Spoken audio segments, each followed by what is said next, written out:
હરિઓમ. આજે આપણે સ્ટાન્ડર્ડ 6 માં ઇંગ્લિશ 2 ગ્રામર એમાં ગ્રામરમાં આજે હું તમને નવા ગ્રામર મીન્સ કે આપણે ઇંગ્લિશમાં ઇંગ્લિશ 2નું જ લેવાનું છે, પણ ટ્રાન્સલેશન ગુજરાતી ટુ ઇંગ્લિશ એમાં હું તમને જે પ્રેઝન્ટ ટેન્સ આવે છે, આપણે ગ્રામરમાં કન્ટિન્યુઅસ આવે છે, ફ્યુચર આવે છે, તો એ બધા જે આપણે અગાઉ શીખી પણ ગયા છે બધા ટેન્સીસ, તો એના આપણે નવા જે એક્ઝામ્પલ છે Gujarati to English, English to Gujarati, એ આજે શીખવાના છે. તો અહીંયા હું ગુજરાતી વાક્ય લખીશ, પછી એનું નીચે ઇંગ્લિશમાં ટ્રાન્સલેશન કરીશ. ગુજરાતીનું વાક્ય લખીશ, ઇંગ્લિશમાં તેનું ટ્રાન્સલેશન કરીશ, બરાબર? તો તમારે ધ્યાન આપવાનું છે અને સાથે સાથે તમારે પણ શું કરવાનું છે કે તમારે તમારી બુકની અંદર એ બધા જ સેન્ટેન્સ લખાવવા જોઈએ, કારણ કે વર્કશીટની અંદર ગમે ત્યારે હું ટ્રાન્સલેશન પૂછીશ Gujarati to English, English to Gujarati, ત્યારે એ મુકાશે જ ફરજિયાત.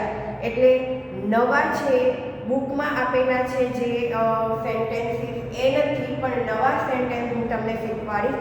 તો એ નવા સેન્ટેન્સ પણ વર્કશીટમાં પૂછાઈ શકે છે અને પૂછાશે જ, એ ખાસ ધ્યાન રાખવાનું. તો અહીંયા આપણે શરૂ કરીએ. પહેલું છે કે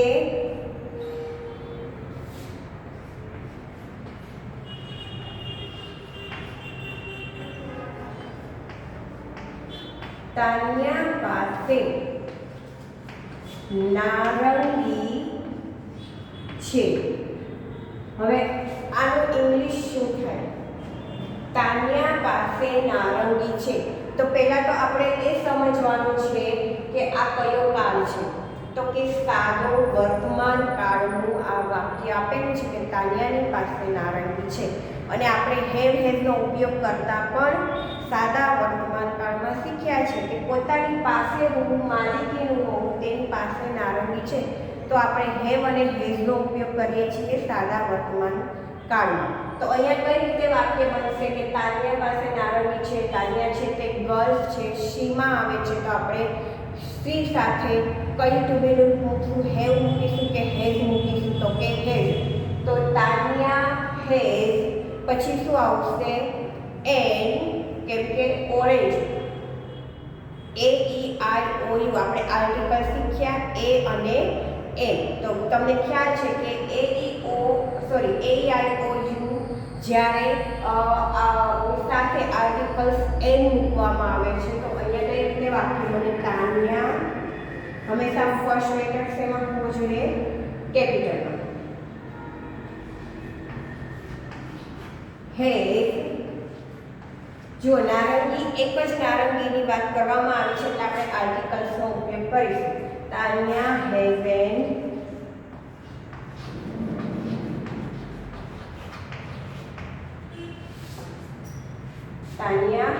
એન ઓરેન્જ, કે તાન્યાની પાસે નારંગી છે. હવે બીજું છે આ નાળિયેર છે. આ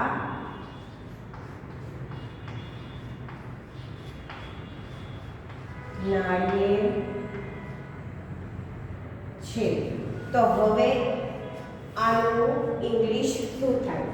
તો ધીસ અને ધેટ પણ શીખ્યા. ધીસ એટલે કે આ જે નજીક માટે નજીકની કોઈ વ્યક્તિ કે વસ્તુ હોય તેના માટે આપણે ધીસનો ઉપયોગ કરીએ છીએ, અને ધેટ છે તો તે દૂરની વ્યક્તિ કે વસ્તુ માટે આપણે ધેટનો ઉપયોગ કરીએ છીએ. નાળિયેરનો સ્પેલિંગ શું થાય? તો તમને ખ્યાલ છે, નાળિયેરને ઇંગ્લિશમાં કહેવાય coconut. This is a coconut. This is અ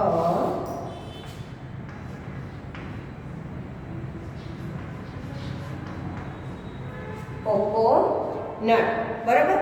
એ પછીનું ત્રીજું છે અનિલ પાસે છત્રી છે. જે રીતે અહીંયા આપણે લખ્યું છે એ જ પ્રમાણે બીજું સેન્ટેન્સ છે કે અનિલ પાસે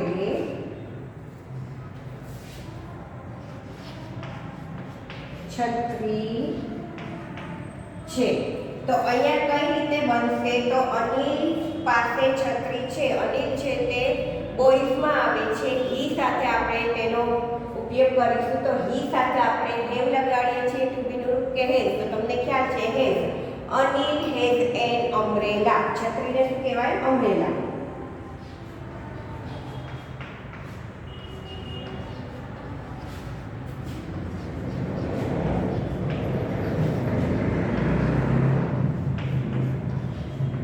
અનિલ હેઝ એન અમ્બ્રેલા તો આ રીતે વાક્ય બનવા જોઈએ એ પછીનું ચોથું છે પહેલું પુસ્તક નવું છે ચોથું વાક્ય જોઈએ આપણે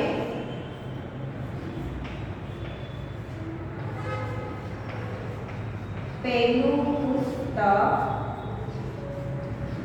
નવું છે તો કઈ રીતે વાક્ય બને તો ધેટ જે રીતે અહીંયા આપણે ધીસ નજીકનું હોય તો ધીસનો ઉપયોગ કરીએ છીએ દૂર છે તો ધેટનો ઉપયોગ કરશું તો that is a new book શું આવશે આનું that is a new book બરાબર તો વાક્ય છે તમારે સાથે સાથે લખવાના પણ છે તો અહીંયા મેં જે વાક્ય લખ્યા છે નવા વાક્યો છે તો આપણે નવા વાક્યો પણ શીખવાના છે English to Gujarati Gujarati to English translation પણ આપણે શીખવાનું છે એટલે તમારે ખાસ આ બધા જ વાક્યો છે તે ખાસ તમારે લખવાના રહેશે બરાબર હવે પછી આપણે આગળ જોઈએ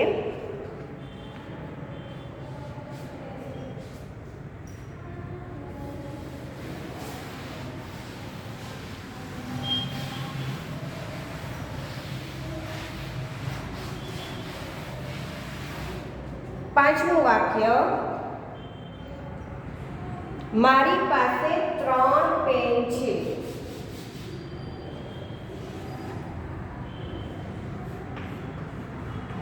મારી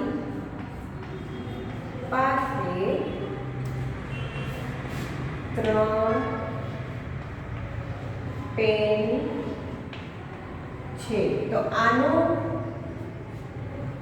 ઇંગ્લિશ શું થાય તો જો તમને કદાચ ખ્યાલ ન આવતો હોય તો તમારે શું યાદ રાખવાનું કે મારી પાસે 3 પેન છે આ વાક્ય કયું થયું તો કે સાદો વર્તમાનકાળ થયું સાદા વર્તમાનકાળમાં આપણે હેવ અને હેઝનો ઉપયોગ કરીએ છીએ ક્યારે તો અહીંયા છે કે મારી પાસે 3 પેન છે પોતાની માલિકી દર્શાવે છે કે 3 પેન તેમની પાસે છે પોતાની છે એટલે માલિકી દર્શાવવા માટે હેવ અને હેઝનો ઉપયોગ કરવામાં આવે છે હવે હેવ અને હેઝનો ઉપયોગ ક્યારે થાય છે તો કે ત્રીજો પુરુષ એકવચન હોય ત્રીજો પુરુષ એકવચન કયા છે તો કે હી શી અને ઈટ હી શી અને ઈટ હોય ત્યારે જ ટુ બી ના રૂપમાં હેઝનો ઉપયોગ કરવામાં આવે છે બાકી આઈ છે વી છે યુ છે ધે છે એમની સાથે હેવનો ઉપયોગ કરીએ છીએ ટુ બી નું રૂપ કયું મુકાય છે તો કે હેવ અહીંયા છે મારી પાસે 3 પેન છે તો આપણે હું શું લગાડીશ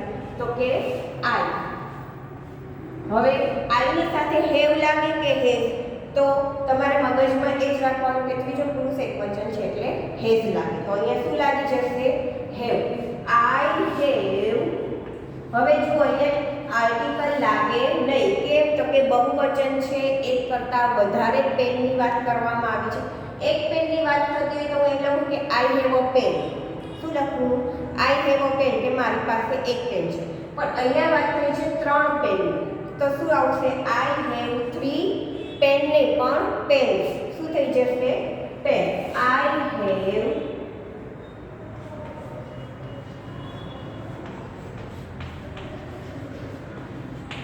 3 પેન્સ પછીનું છઠ્ઠું વાક્ય છે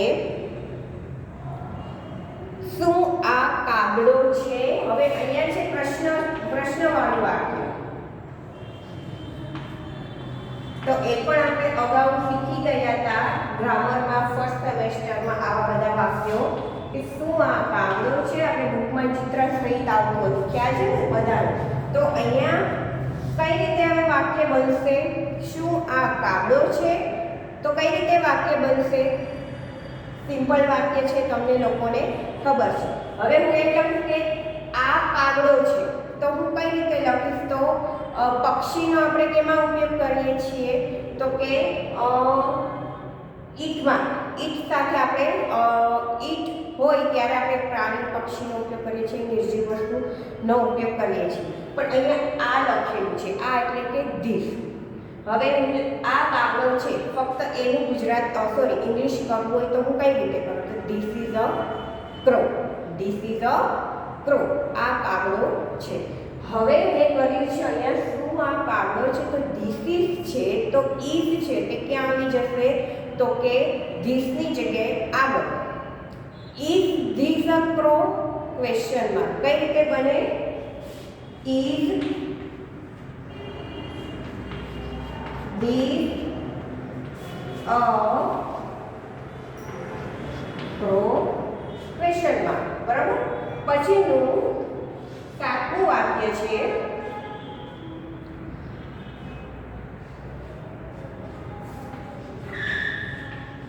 પેલી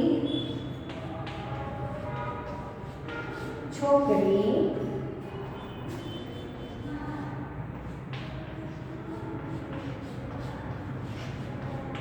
સુનીતા છે.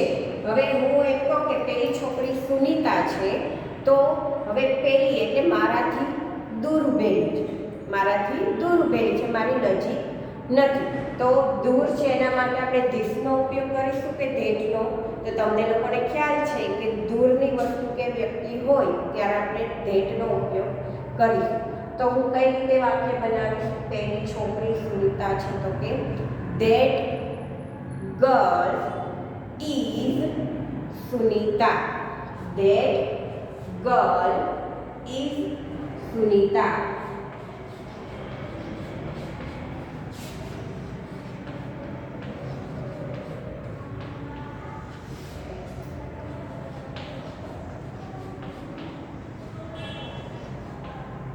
કઈ રીતે વાક્ય બને કે પેલી છોકરી સુનીતા છે, તો કે ધેટ ગર્લ ઇઝ સુનીતા. હવે પછીનું જોઈએ 8મું વાક્ય. તો 8મું વાક્ય છે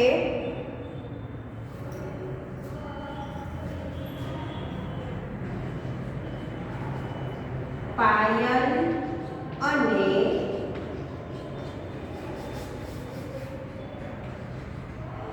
પૂનમ બંને, જો આ થોડું લાંબુ સેન્ટેન્સ છે, પાયલ અને પૂનમ બંને સમીરાની બહેન છે. પાયલ અને પૂનમ બંને સમીરાની બહેન છે. હવે આ થોડું સેન્ટેન્સ છે, લાંબુ છે, પણ છે કયો કાળ? તો કે વર્તમાન કાળ છે. કયો કાળ છે? વર્તમાન કાળ. તો હવે આનું વાક્ય કઈ રીતે બને? તો કે પાયલ અને પૂનમ બંનેનો ઉપયોગ ક્યારે થાય? તો કે બોથ. Both BOTH. બોથ એટલે શું થાય? બંને ભેગા, જે બેને સાથે દર્શાવવામાં આવે ત્યારે બોથનો ઉપયોગ કરવામાં આવે છે. અને અહીંયા બે જણની વાત થાય છે એટલે આપણે શું મૂકશું? આ ટુ બીનું રૂપ આ. એકની વાત હોય તો પાયલ ઇઝ સમીરા's સિસ્ટર એમ મૂકી શકીએ, બરોબર. પણ અહીંયા બેની વાત થાય છે એટલે આપણે શેનો ઉપયોગ કરીશું? તો કે ધે થઈ ગયું ને, બેનું બે જણની વાત થાય છે એટલે ધે. તો ધે સાથે ટુ બીનું રૂપ આપણે આ મૂકીએ છીએ. તો અહીંયા શું થશે? પાયલ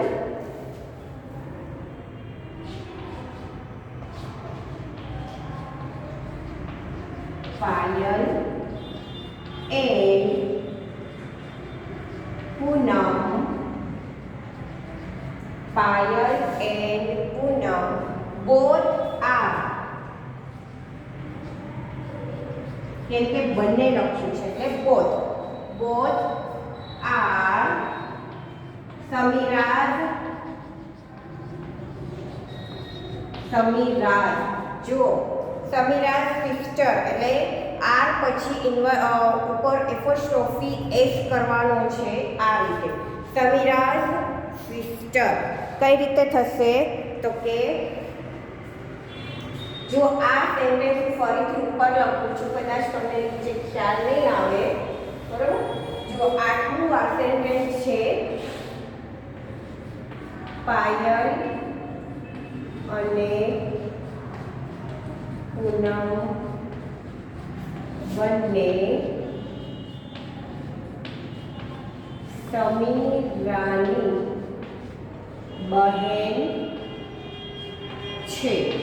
પાયલ અને પૂનમ બંને સમીરાની બહેન છે એમ મારે એનું ઇંગ્લિશ શું થાય તો કે Payal and Poonam both are Payal and Poonam both are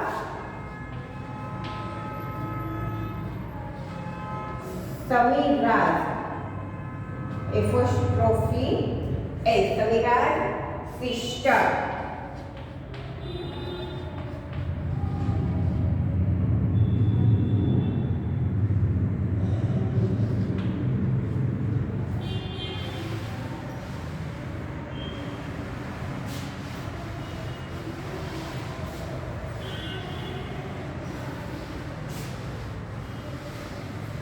બરાબર. પાયલ અને પૂનમ both are Samira's sister. Payal અને પૂનમ બંને સમીરાની બહેન છે. સોરી સિસ્ટર્સ નહીં આવે, સિસ્ટર આવશે. બરાબર. હવે જોઈએ આપણે આગળ 9મું વાક્ય. રાજન પાસે ઘણા ફુગ્ગા છે. રાજન પાસે ઘણા ફુગ્ગા છે. તો અહીંયા કઈ રીતે વાક્ય બને તો તમને ખ્યાલ છે કે રાજન છે, ત્રીજો પુરુષ એકવચન હી છે, એની સાથે તેની પાસે માલિકી દર્શાવે છે, તો હી સાથે આપણે હેઝનો ઉપયોગ કરીશું. તો કઈ રીતે વાક્ય બને? રાજન હેઝ many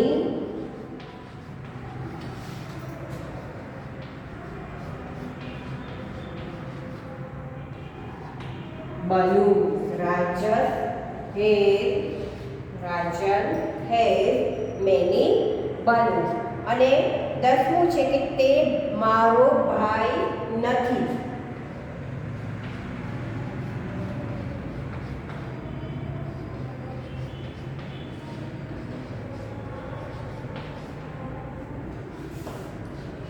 તો આનું કઈ રીતે વાક્ય બનશે કે તે મારો ભાઈ નથી? તો he is not my brother. કઈ રીતે બને? he is not my brother. He is not my brother. તો આ જ રીતે આપણે વાક્યો છે તે શીખવાના છે, નવા નવા બનાવવાના છે. અને એ જ પ્રમાણે ખ્યાલ આવે તમને કે ભાઈ આ કયો કાળ છે, કયા કાળને આપણે અહીંયા મોસ્ટલી બધા જ કાળ જોયા. તો વર્તમાન કાળના જે આપણે હમણાં શીખ્યા, આના પહેલાંના પીરિયડમાં આપણે સાદો વર્તમાન કાળ શીખ્યા. એ અગાઉ સેમેસ્ટર 1માં પણ આપણે સાદો વર્તમાન કાળ શીખ્યા હતા અને તેના એક્ઝામ્પલ પણ નવા જોયા હતા. અત્યારે પણ મેં તમને અહીંયા એક્ઝામ્પલ નવા ઉદાહરણો જોયા. તો એ મોસ્ટલી બધા શેના છે તો કે સાદા વર્તમાન કાળના જ સેન્ટેન્સ જોયા. બરાબર. તો આ પ્રમાણે તમારે પણ નવા નવા સેન્ટેન્સીસ છે તે બનાવવાના છે, લખવાના. હવે આપણે જોઈએ આગળ.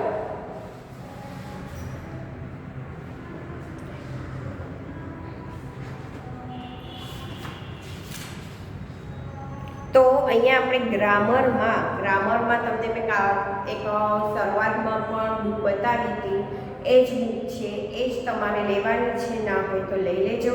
એમાં પહેલું ચેપ્ટર જે છે સિમ્પલ પ્રેઝન્ટ ટેન્સ છે એ આપણે શીખી ગયા છે. હવે બીજું છે તો સિમ્પલ પાસ્ટ ટેન્સ. અને અહીંયા ઉદાહરણો પણ આપણે આગળ નવા નવા ઉદાહરણો પણ આપણે જોઈ લીધા છે. તો તમારે આ બધા જ ઉદાહરણો છે તે કરવાના છે, બરાબર. હવે પછી જોઈએ આપણે the simple past tense.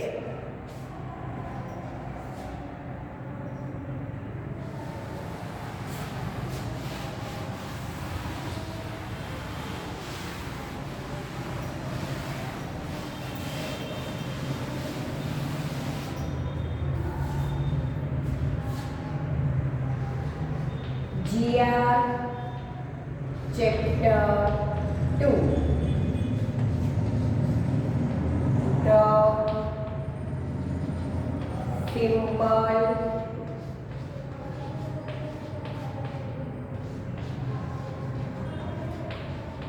Simple past tense.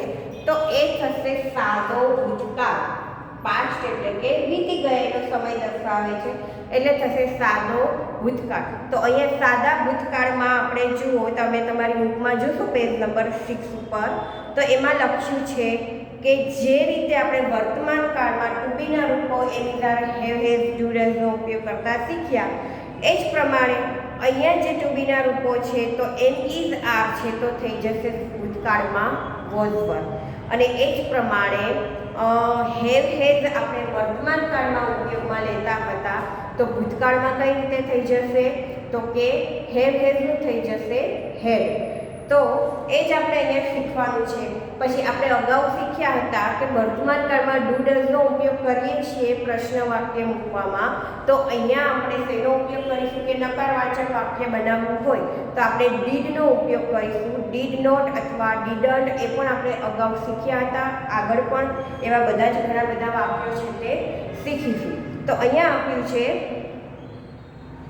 The simple past tense, સાદો ભૂતકાળ. આપણે ટુ બીના વર્તમાન કાળના રૂપો એમ, ઇઝ અને આર, અને ટુ હેવના વર્તમાન કાળના રૂપો હેવ અને હેઝનો ઉપયોગ કરતા શીખી ગયા. અહીં આપણે ટુ બી અને ટુ હેવના ભૂતકાળના રૂપો વિશેનો અભ્યાસ કરવાનો છે. જુઓ, સાદા વર્તમાન કાળ અને સાદો ભૂતકાળનો તમને બુકની અંદર જ આખું ટેબલ આપેલું છે. જુઓ, અહીંયા બુકની અંદર પહેલાં જ ફર્સ્ટ તમે જોશો તો આપ્યું છે કે સાદો વર્તમાન કાળ એમ એટલે છું, ઇઝ એટલે કે છે, વોઝ એટલે હતો અને વર એટલે કે હતા. તો એ જ રીતે એમ ઇઝ અને વોઝ એક વચનમાં વપરાય છે તો એમની સાથે વપરાશે આ, બરાબર. એ જ રીતે બહુવચનમાં પણ આર છે તો ભૂતકાળમાં શું થઈ જશે, વર્તમાનમાં આરનો ઉપયોગ કરીએ છીએ તો ભૂતકાળમાં વરનો ઉપયોગ કરીએ છીએ. આર એટલે કે છીએ, જ્યારે ભૂતકાળમાં વર એટલે કે હતા. એ જ રીતે હેવ અને હેઝ જોઈએ તો સાદા વર્તમાન કાળમાં હેવ અને હેઝ એટલે કે ની પાસે છે એક વચનમાં, બરાબર. બહુવચનમાં પણ હેવનો ઉપયોગ કરતા હતા, દે હેવ, બરાબર. તો એમાં પણ ની પાસે છે. એ જ રીતે સાદા ભૂતકાળમાં હેવ અને હેઝનું બંનેનું ભૂતકાળનું રૂપ શું થઈ જશે તો કે હેડ. હેડ એટલે કે ની પાસે હતું કે જે અત્યારે નથી. મારી પાસે બુક હતી, મારી પાસે કોમ્પ્યુટર, હું એમ કહું કે મારી પાસે કોમ્પ્યુટર બુક હતી જે અત્યારે મારી પાસે નથી. તો શું કહેવા માંગે છે કે હતી એટલે હું હેડનો ઉપયોગ કરીશ. ભૂતકાળ થઈ ગયું ને વાક્ય. તો ની એટલે હેડ એટલે કે ની પાસે હતું. એ પ્રમાણે અહીંયા વાક્ય રચના આપી છે. જુઓ example, I M a teacher. સાદો વર્તમાન કાળનું વાક્ય છે કે આઈ એમ અ ટીચર, હું શિક્ષક છું. હવે અહીંયા સાદા ભૂતકાળવાળું વાક્ય બન્યું કે હું શિક્ષક હતો. આઈ વોઝ અ ટીચર, હું શિક્ષક હતો કે જે અત્યારે હવે નથી, બરાબર. એ જ પ્રમાણે મારા હાથમાં બેટ છે. This is a bat in my hand. અત્યારે મારા હાથમાં બુક છે તો હું એમ રીતે બોલીશ કે this is a book in my hand. હવે હું આ બુક મૂકી દઉં અને પછી હું એમ કહું કે મારા હાથમાં બુક હતું અત્યારે છે નહીં. તો હું કઈ રીતે વાક્ય બનાવીશ તો કે ધીસ સાથે શું લાગી જશે, વોઝ, બરાબર. કે સોરી, ધેર સાથે શું લાગી જશે, was. There was a book in my hand. અહીંયા આપ્યું છે there was a bat in my hand, કે મારા હાથમાં બેટ હતું. તો આવી જ રીતે પહેલું સાદો વર્તમાનકાળનું વાક્ય આપ્યું છે, પછી આપ્યું છે કે સાદા ભૂતકાળનું વાક્ય આપ્યું છે, એટલે આપણને ખ્યાલ આવે. બંને સેન્ટેન્સમાં આપેલું, બંને ટેન્સીસમાં આપેલું છે. સાદા વર્તમાનકાળમાં પણ આપેલું છે અને સાદા ભૂતકાળમાં પણ આપેલું છે. એ પ્રમાણે ત્રીજું સેન્ટેન્સ જોઈએ. Those are my friend. પેલા મારા મિત્રો છે. જો અહીંયા કયું થયું તો કે બહુવચનવાળું વાક્ય થયું કે ધોઝ આર માય ફ્રેન્ડ્સ. પેલા મારા મિત્રો છે. હવે પેલા મારા મિત્રો હતા. ભૂતકાળ થઈ ગયું ને, પેલા મારા મિત્રો હતા. તો આરનું શું થઈ ગયું ટુ બીનું ભૂતકાળમાં તો કે were. Those were my friends. Those were my friend, કે પેલા મારા મિત્રો હતા. હેવ હેઝ વાળું વાક્ય જોઈએ તો એમાં પણ હતું કે તેમની પાસે રમકડા છે, તો કે ધે હેવ ટોય. હતા they had toy. Sheela has a doll. Sheela had a doll. તો એ પ્રમાણે અહીંયા નિયમિત ક્રિયાપદોનું જે ટેબલ આપ્યું છે અને અહીંયા અનિયમિત ક્રિયાપદોનું ટેબલ તમને બુકમાં આપેલું છે, તે તમારે પાકું કરવાનું છે, વાંચવાનું છે, અને ખ્યાલ ના આવે તો એકવાર તમે લખો તો પણ તમને ખ્યાલ આવી જશે, યાદ રહી જશે. બરાબર. નિયમિત ક્રિયાપદોના ભૂતકાળના રૂપો છે. પછીનું છે કે અનિયમિત ક્રિયાપદોના ભૂતકાળના રૂપો છે. તો એ રૂપો છે તે હવે આપણે જ્યારે અગાઉ નેક્સ્ટ પીરિયડ આવશે ત્યારે પેજ નંબર 7 ઉપરથી શરૂઆત કરીશું. તો એ પહેલાં જ્યારે હવે નેક્સ્ટ પીરિયડ આવે એ પહેલાં તમે આ બધું જ પાકું કરી લેજો, બંને ટેબલ જોઈ લેજો એટલે તમને ખ્યાલ આવશે. અહીંયા આપેલું છે કે ડી અને ઈડી પ્રત્યય જોડવાથી, ક્યારે ડી અને ઈડી પ્રત્યય જોડવામાં આવે છે એ, અને અનિયમિત ક્રિયાપદોમાં શું, કઈ રીતે ભૂતકાળમાં કયું રૂપ લગાડવામાં આવે છે તે, એ બંને તમે વાંચી લેજો. એટલે હવે જ્યારે નેક્સ્ટ પીરિયડ આવશે ત્યારે આપણે પેજ નંબર 7 ઉપરથી શરૂ કરીશું અને સાથે નવા એક્ઝામ્પલ સહિત શીખીશું. બરાબર. તો તમારે એક ખાસ ધ્યાન રાખવાનું છે કે વર્તમાન કાળ, ભૂતકાળ, હવે બધા કાળ જ આવશે, તો એ ખાસ મગજમાં તમારે એ બેસાડવાના જ છે. અને જે નવા નવા જે સેન્ટેન્સીસ હું તમને અહીંયા કરાવું છું એ પણ તમારે કરવાના જ છે, કે તે વર્કશીટમાં પૂછાશે જ. એ તો તમારે યાદ રાખવાનું છે. તો નેક્સ્ટ પીરિયડથી શરૂઆત કરીશું.